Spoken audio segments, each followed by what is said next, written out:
Romanos capítulo 12, versículo 1, nós vamos hoje ouvir a palavra do Senhor que diz sobre a vontade de Deus. E o tema, como já disse, vivendo a vontade de Deus.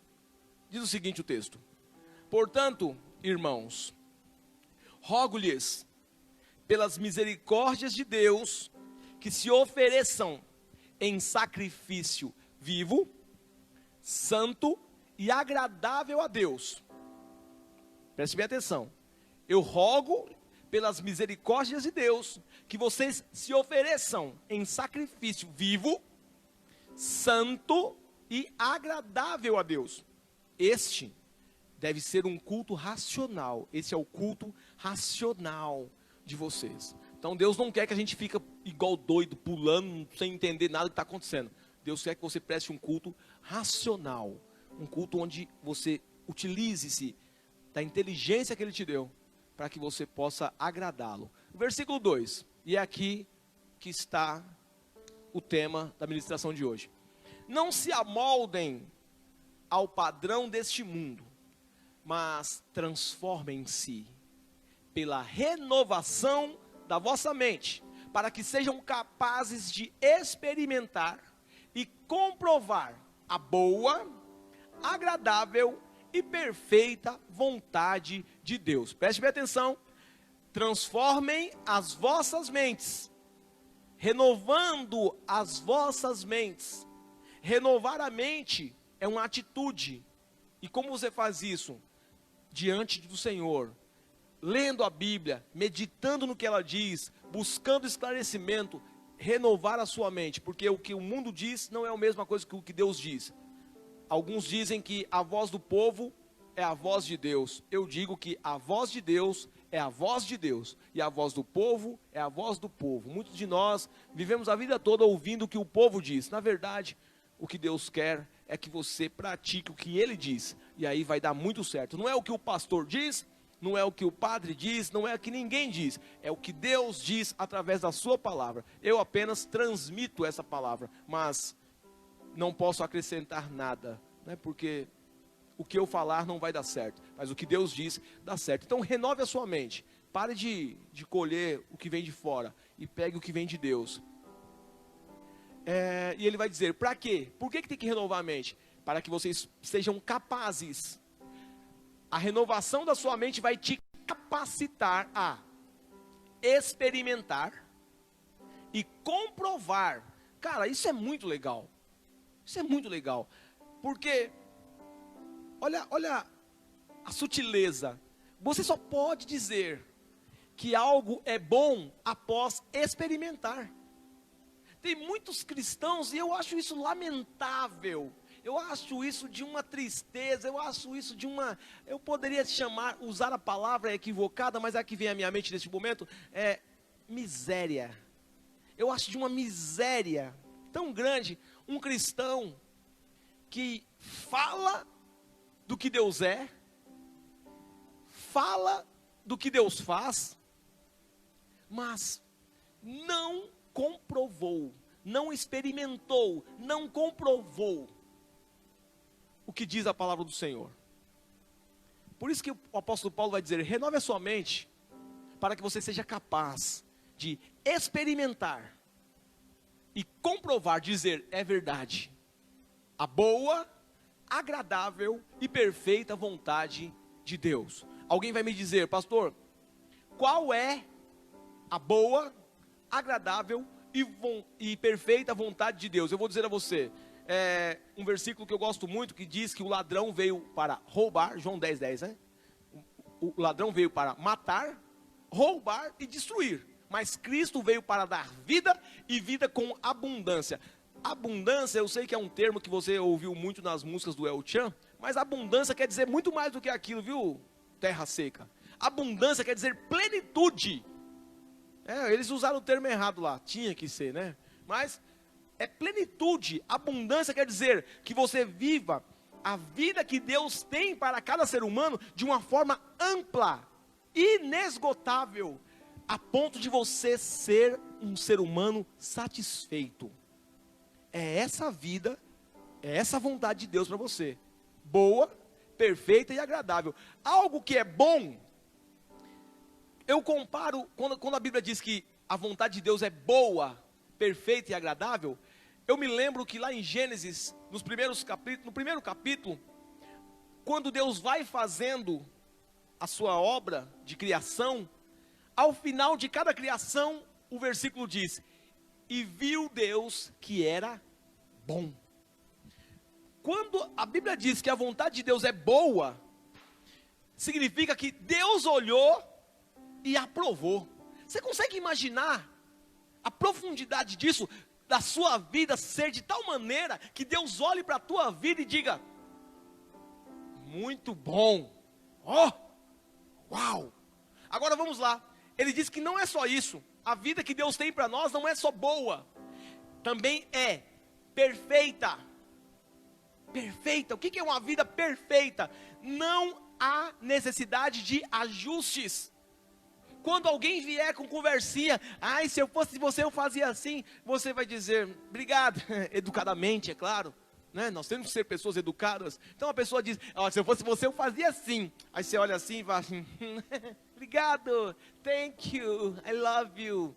Não faço. Por quê? Porque a minha vida já está perfeita em Deus, não há o que mexer. Eu não preciso mexer, eu só preciso dar continuidade nisso. Isso é uma vida perfeita. Boa, perfeita e agradável. Quando a Bíblia se refere a algo agradável, chega a ser até perigoso, de tão bom que é. Bíblia é bíblica. Quando a Eva, a mulher, a Bíblia vai dizer que ela olha para o fruto que havia na árvore do conhecimento e lhe pareceu agradável. De agradável passou a ser desejável. Derrubou até o homem. Mas quando Deus coloca algo na vida de alguém, não é para derrubar alguém, é para levantar. Então uma vida agradável, você consegue mensurar, você consegue entender o que é uma vida agradável. Esta é a vontade de Deus para você. Mas Deus não quer que você apenas assista a essa ministração e tenha conhecimento do que é uma vida boa, perfeita e agradável. Não, Deus quer que você viva. É o que o apóstolo Paulo disse. Ele diz, chutando o balde, ele diz: eu quero que vocês sejam capazes de experimentar e comprovar a boa, agradável e perfeita vontade de Deus. Mas como é isso, pastor? Como é viver a vontade de Deus? Como eu vou saber que algo é da vontade de Deus para mim? Algumas pessoas têm essa dificuldade de entender qual é a vontade de Deus para elas. E muitas vezes nós temos vontades, escuta isso. Muitas vezes nós temos vontades boas, vontades que vão nos trazer prazer, vontades que vão nos fazer bem. E nós ficamos torcendo para que seja também a vontade de Deus. Essa é a verdade. Nós temos algumas vontades e a gente fica assim: ai, eu sei que Deus vai fazer. Deus vai fazer. Porque você acha que é uma vontade boa. Mas aquilo que é bom para você pode não ser bom para Deus. Porque nós só conseguimos enxergar. Eu vou dizer a você o que você consegue enxergar. Você consegue enxergar o seu passado e o seu presente. O seu futuro você não consegue enxergar. Então aquilo que você acha que é bom está muito comparado ao que você viveu no passado e ao que você está vivendo no presente. Qualquer coisa que seja melhor do que isso para você é bom. Mas na ótica de Deus, que enxerga desde o primeiro dia da sua vida até o último, na ótica de Deus, aquele próximo passo não pode ser bom. Quantas vezes eu já falei aqui que eu acordava de manhã e milagrosamente o pneu da moto estava furado. Cara, eu trabalhava lá na Sapopemba, cara, lá na Vila Alpina, 1h20 de moto para chegar lá, levantando no horário certo, chegava no horário. E aí eu acordava de manhã e tá lá, a moto com o pneu furado. Qual era a minha vontade? A minha vontade era: ai, Que bom que essa moto não estivesse com o pneu furado. Que bom seria que essa moto estivesse em perfeitas condições. Essa é a minha ótica. O bom para mim era que a moto estivesse com o pneu cheio. Mas Deus que vê todas as coisas sabe que naquele dia a única forma de me parar, a única forma de apertar o freio daquela moto era furando o pneu dela. Porque se eu saísse com aquela moto, poderia ser que eu viesse a falecer. E falecendo, não estaria aqui hoje dizendo a você qual é a boa, perfeita e agradável vontade do Senhor. Os planos deles estão muito acima dos nossos planos. Os caminhos deles estão muito acima dos nossos caminhos. Deus sabe todas as coisas. Realmente isso não é um jargão. Isso é uma verdade. Deus sabe de todas as coisas, desde o passado até o futuro. Ele entende tudo. Então, muitas das vezes nós queremos coisas boas, nós achamos que é bom, mas não é a vontade de Deus. E a gente se engana quando essas coisas boas que a gente gostaria que acontecessem não acontecem. A gente se frustra e a gente fica bravo com Deus. Tá vendo? Deus não fez. Deus não fez porque Ele é bom. Deus não fez porque Ele sabe qual é o melhor para você. Deus não te deu naquele momento porque Ele sabe que você não poderia receber naquele momento. Mas que Ele tem uma vida boa, perfeita e agradável, isso é imutável. Isso continua. Então, tem um versículo bíblico que diz que todas as coisas contribuem para o bem daqueles que amam a Deus. Todas as coisas contribuem, todas as coisas. Sabemos que Deus age em todas as coisas para o bem daqueles que o amam, dos que foram chamados para o seu propósito. Então, tudo que Deus fizer, se você entender que você ama Deus e que Deus te ama, mesmo quando as coisas derem errado, fica tranquilo, diga, a vontade de Deus é boa, é perfeita, é agradável, Ele cuida de mim, Ele está direcionando a minha vida. Fica tranquilo, fica a dica. E aí você vai dizer, tá ok, pastor, eu entendi que viver as minhas vontades podem não ser as vontades de Deus. Eu entendi que viver as minhas vontades podem me afastar das vontades de Deus. Então, como saber se eu estou dentro da vontade de Deus? E aí eu quero te responder fazendo uma outra pergunta.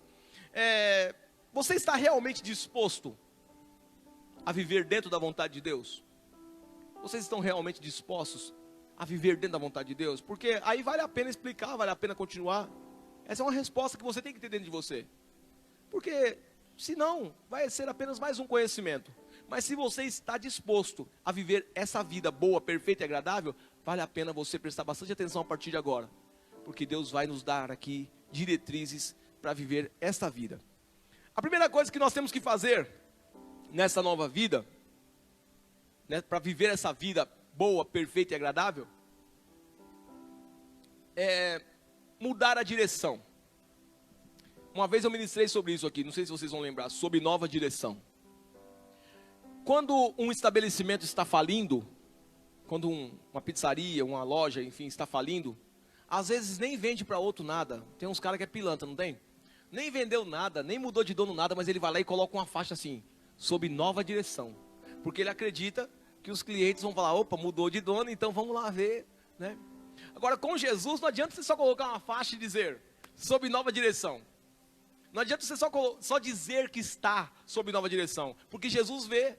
As pessoas podem até olhar para a faixa e dizer, realmente, está sob nova direção. Você pode colocar um terno, uma gravata, você pode colocar uma saiona até o joelho, até tampando o pé. Você pode, né? Agora eu sou um servo do Senhor, agora eu sou uma serva do Senhor. Isso aí, minha amiga, meu amigo, é fachada. Porque o que Deus olha não é para a sua externidade, o que Deus olha é para a sua parte interna. Deus não olha a aparência, Deus vê o coração. A aparência às vezes se faz necessário, porque alguém que louva a Deus, alguém que ama a Cristo, não vai sair pela rua com a bunda de fora. Pronto, falei. Então a roupa é importante para demonstrar decência, a roupa é importante para demonstrar que você glorifica o nome do Senhor e não está glorificando o seu próprio corpo. Muito importante, mas não é só isso. Isso é só externa. Agora, o que Deus quer então, para você viver essa vida boa que Ele está nos propondo hoje? Deus quer que nós mudemos a direção. Se a sua vida está da hora, top das galáxias, não precisa mexer mais, maravilha. Então ouve essa ministração e compartilha depois de terminar, maravilha, continue assim. Agora, se você olha para a sua vida e fala, pode melhorar, dá para melhorar, eu quero que melhore, então segue a primeira dica. Entregue-se verdadeiramente a Jesus Cristo. Como? Passando para Ele a direção da sua vida, sob nova direção. É como uma empresa que você tem, e aí, uma vez eu assisti um programa, que era mais ou menos assim, talvez vocês assistiram também. A pessoa estava com o seu negócio indo de mal a pior, e aí vinha um cara, que ele era um investidor, e ele dizia, a partir de agora, eu sou o sócio majoritário aqui. Alguém assistiu isso? Eu sou o sócio majoritário. E ele dizia, agora quem manda sou eu. Você tem 49% das ações dessa empresa. Eu tenho 51%, então quem manda aqui sou eu. E os caras ficavam muito bravos, porque o cara mudava tudo. Ó, a partir de agora a gente vai mudar a forma de fazer os pedidos, nós vamos mudar a forma de fazer as entregas, nós vamos mudar agora a forma, nós vamos mudar o ambiente. Eu não quero mais esses quadros na parede, eu quero agora sim. Nós vamos mudar aqui, aqui. E os caras que eram os donos secundários agora, eles ficam muito ferozes. Por quê? Porque eles passaram o controle. Eles passaram o controle da empresa para aquele sócio majoritário, que vai ser o novo gerente, mas eles ficam com vontade de meter os bedelhos. Não, mas eu não concordo. Lá no programa eles faziam isso. Eu não concordo com isso. E o cara falava, então, se você não concorda, pede para sair, porque agora o dono aqui sou eu. Não, mas eu que fundei aqui, meu pai fundou isso aqui faz 60 anos, eu sou assim, eu nasci assim, eu cresci assim, vou morrer assim, Gabriela. Pois é, mudou de dono, agora o novo dono é que dá as cartas, meu filho. E é assim que nós fazemos. Se você quer viver uma vida boa, perfeita e agradável, se você quer viver a vontade de Deus para a tua vida, então tem que deixar Ele dizer agora como que faz. Primeira coisa, entregar-se a Jesus Cristo. E o que é estar sobre a gerência de Jesus Cristo? Agora Ele manda. O apóstolo Paulo chega a um ponto de dizer, já não vivo eu, mas Cristo vive em mim. Agora não é mais eu que digo onde vou. Agora não é mais eu que digo o que quero e o que vou fazer. Agora Ele diz onde vou, quando vou, se vou, o que Ele quer. Porque você não quer viver a vida dele? Então é do jeito dele. Onde nós erramos? E é aqui que muitos erram, porque entregam suas vidas a Jesus Cristo. Entregam suas vidas ao Senhor do universo, ao gerente do universo. E continuam fazendo suas vontades. E eu vou dizer, o dono do universo, o gerente do universo, que administra a minha vida e a de muitos de vocês, ele não briga. Briga é uma coisa de seres humanos. No mundo espiritual não tem briga, no mundo espiritual tem autoridade. Agora, Deus não vai bater em você, como alguns acham que acontece. Você não está me obedecendo não? Pá, na orelha. Agora você vai apanhar. Deus não tira braço de ferro com o homem. Você diz que entregou a sua vida a Jesus Cristo, mas Jesus Cristo não manda na sua vida. Você continua fazendo aquilo que você quer, e muitas das vezes aquilo que agrada a Satanás. Você acha que Deus vai brigar com você? Vai não. Ele vai falar, tudo bem, continua se enganando, meu filho. E aí está lá você com a baita de uma faixona no peito, escrito assim, eu sou de Jesus, cantando que é de Jesus, mas na verdade não está vivendo nada que é de Jesus. Por quê? Porque entregou a direção da vida só teoricamente. Na prática, continua fazendo as suas vontades e a vontade de Satanás. Então, se você quer viver dentro da vontade de Deus, você precisa, de fato, deixar Jesus Cristo direcionar a tua vida. E eu não estou falando aqui de religião, viu? Não estou falando de religião, não estou falando de igreja, eu estou falando de Cristo. Religião, igreja, isso é um detalhe.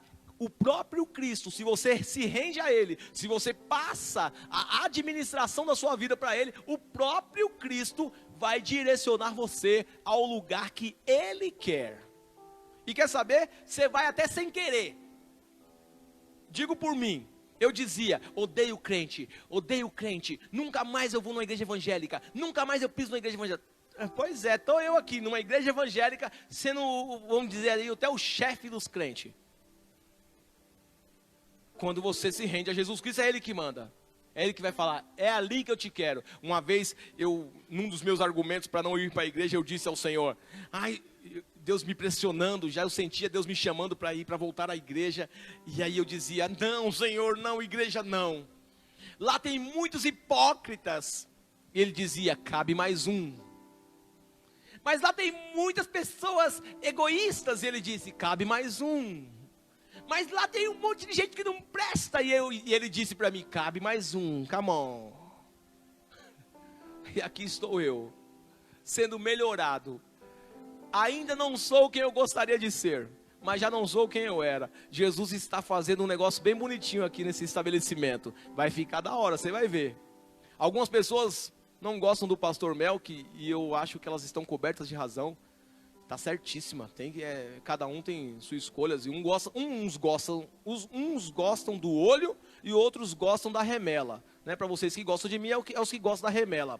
Glória a Deus pela sua vida. Aleluia. Vida que segue, né? Não muda nada. Porém, eu costumo dizer o seguinte, se você quer um cara perfeito, não vou dizer perfeito, mas se você quer um pastor melhor, se você quer um pastor Melk melhor do que esse, que é falho, que é defeituoso, que não é onipresente, que não consegue estar atendendo todas as pessoas ao mesmo tempo. Se você quer um cara melhor, volta daqui 20 anos. Daqui 19 anos. 20 já foi. 19 anos. Daqui 19 anos você volta e você vai ver um Melk um pouco melhor do que o de hoje. Ok, feito o primeiro passo, entregou a administração para Jesus. Ok, legal. Vamos para o segundo passo.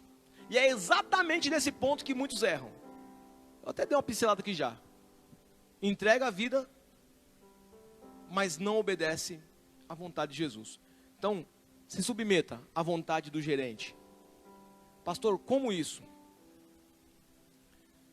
Eu acho que é muito louco, porque tem algumas pessoas que não conseguem, primeiro, tem um grupo de pessoas que elas não conseguem discernir, nem discernir qual o caminho tomar, elas não conseguem nem discernir qual é a vontade de Deus para as suas vidas,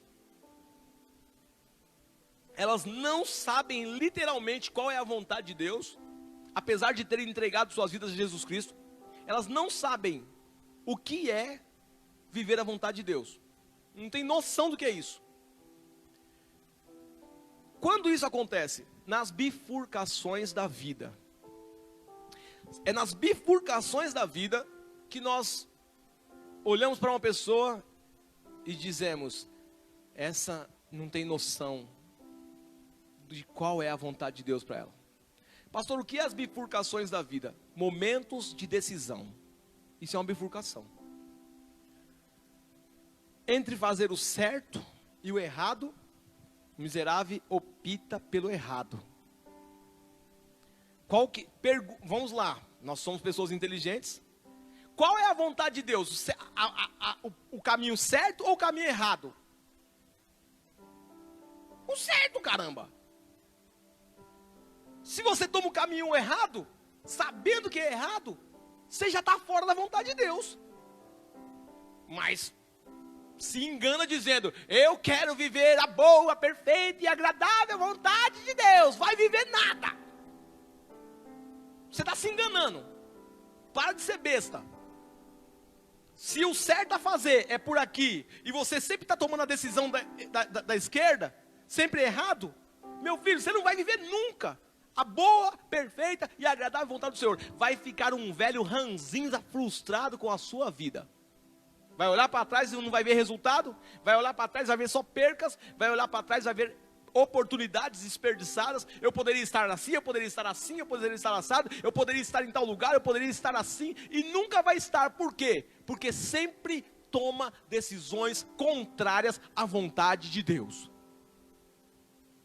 Se o gerente do universo, se Jesus Cristo administra a sua vida agora, entre o certo e o errado, faça sempre o certo, por mais que ele doa.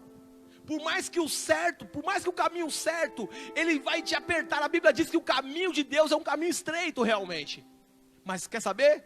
É por esse caminho estreito que você vai viver uma vida boa, perfeita e agradável, dentro da vontade de Deus. Pare de tomar decisões erradas na sua vida. O que é óbvio. Tem coisas que é óbvio. Tem coisas que não precisa nem de desenhar. Tem coisas que não precisa nem de falar. Qualquer criança sabe qual a decisão a tomar. Uma criança de 4 anos de idade hoje, ela já sabe o que é certo e o que é errado. E você que é um marmanjo, uma marmanja, não sabe dizer o que é certo e o que é errado? Você é der. Então nós vamos internar você num hospício, que você é um risco para a sociedade. Você não sabe o que é certo e o que é errado. Perigoso qualquer hora dessa aí, você matar alguém no meio da rua e falar, eu não sabia que era errado. Bobão. E não sai da live não, que Deus ainda tem muito para falar com você ainda. Fica aí. Só estou começando. Tem um outro tipo de gente que até sabe qual o caminho que tem que tomar. Eu falei primeiro dos der. Os der que, eu não sabia. Agora eu vou falar para você que sabe qual que é o caminho que tem que tomar. Sabe o jeito que Deus quer. Sabe o que tem que fazer. Mas faz do seu jeito. Vou fazer do meu jeito. Deus, você acorda de manhã e Deus fala assim, faz assim, assim e assim. Passo 1, passo 2 e passo 3. Aí sabe o que você faz? Você faz o passo 3, o passo 1 e o passo 2. E fica assim, vai Senhor, vai, agora é sua vez de me abençoar. Abençoar os cambal, não vai abençoar não. Por quê? Porque você está fazendo do jeito errado. É o jeito que ele falar. Pastor, mas é difícil, né? Tem algumas pessoas que falam isso para mim, eu fico com uma raiva, cara, quando eu ouço essa frase. Me dá uma raiva quando eu ouço. É difícil, né?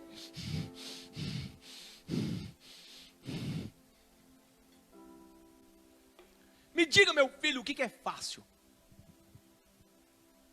Nem viver é fácil, cara. Nem viver é fácil. Vacilou, tu tá morto. Tudo é difícil. Você quer ser um médico? Não vai ser fácil, não vai ser difícil. Você quer ser um advogado? Vai ser difícil. Você quer ser um piloto de avião? Vai ser difícil. Você quer saber? Qualquer profissão do mundo é difícil.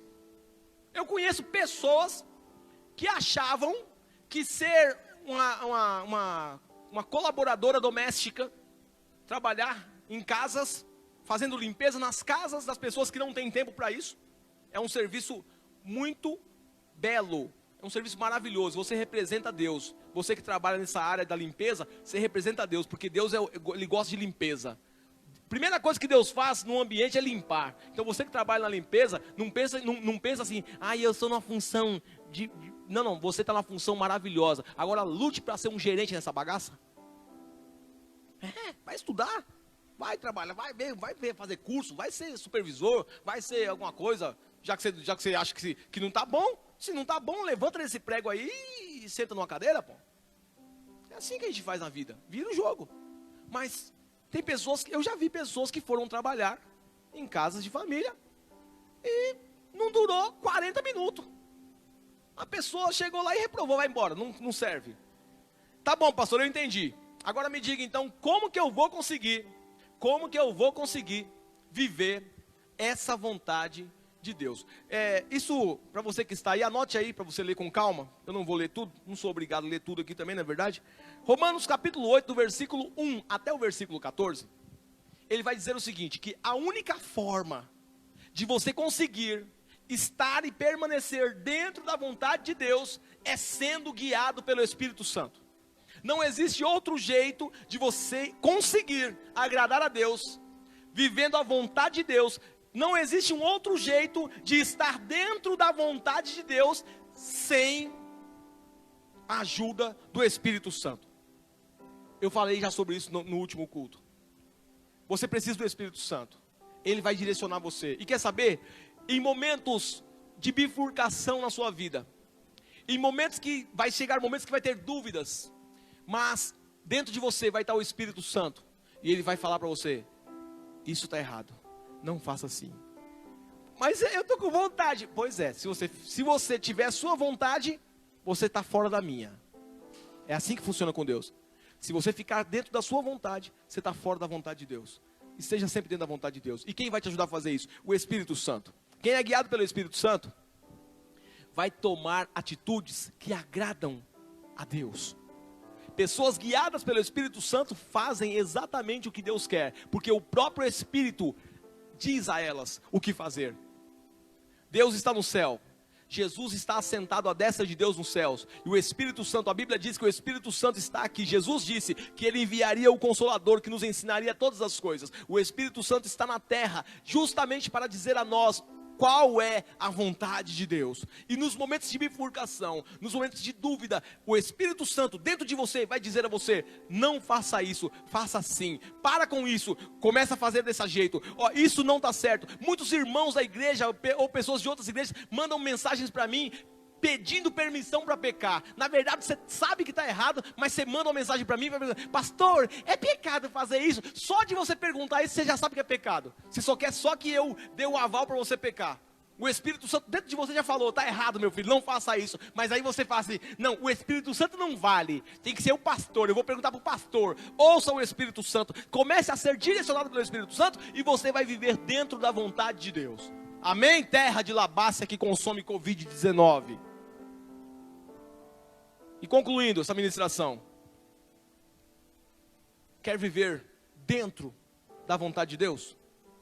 Quer viver sempre dentro da vontade de Deus, que é boa, perfeita e agradável? Entregue primeiramente sua vida de verdade, sem fachada, sem caô. Entregue ao gerente do universo, chamado Jesus Cristo. Compromisso sério, não é para inglês ver, é para Jesus ver. Esse é o primeiro ponto. Segundo, nas bifurcações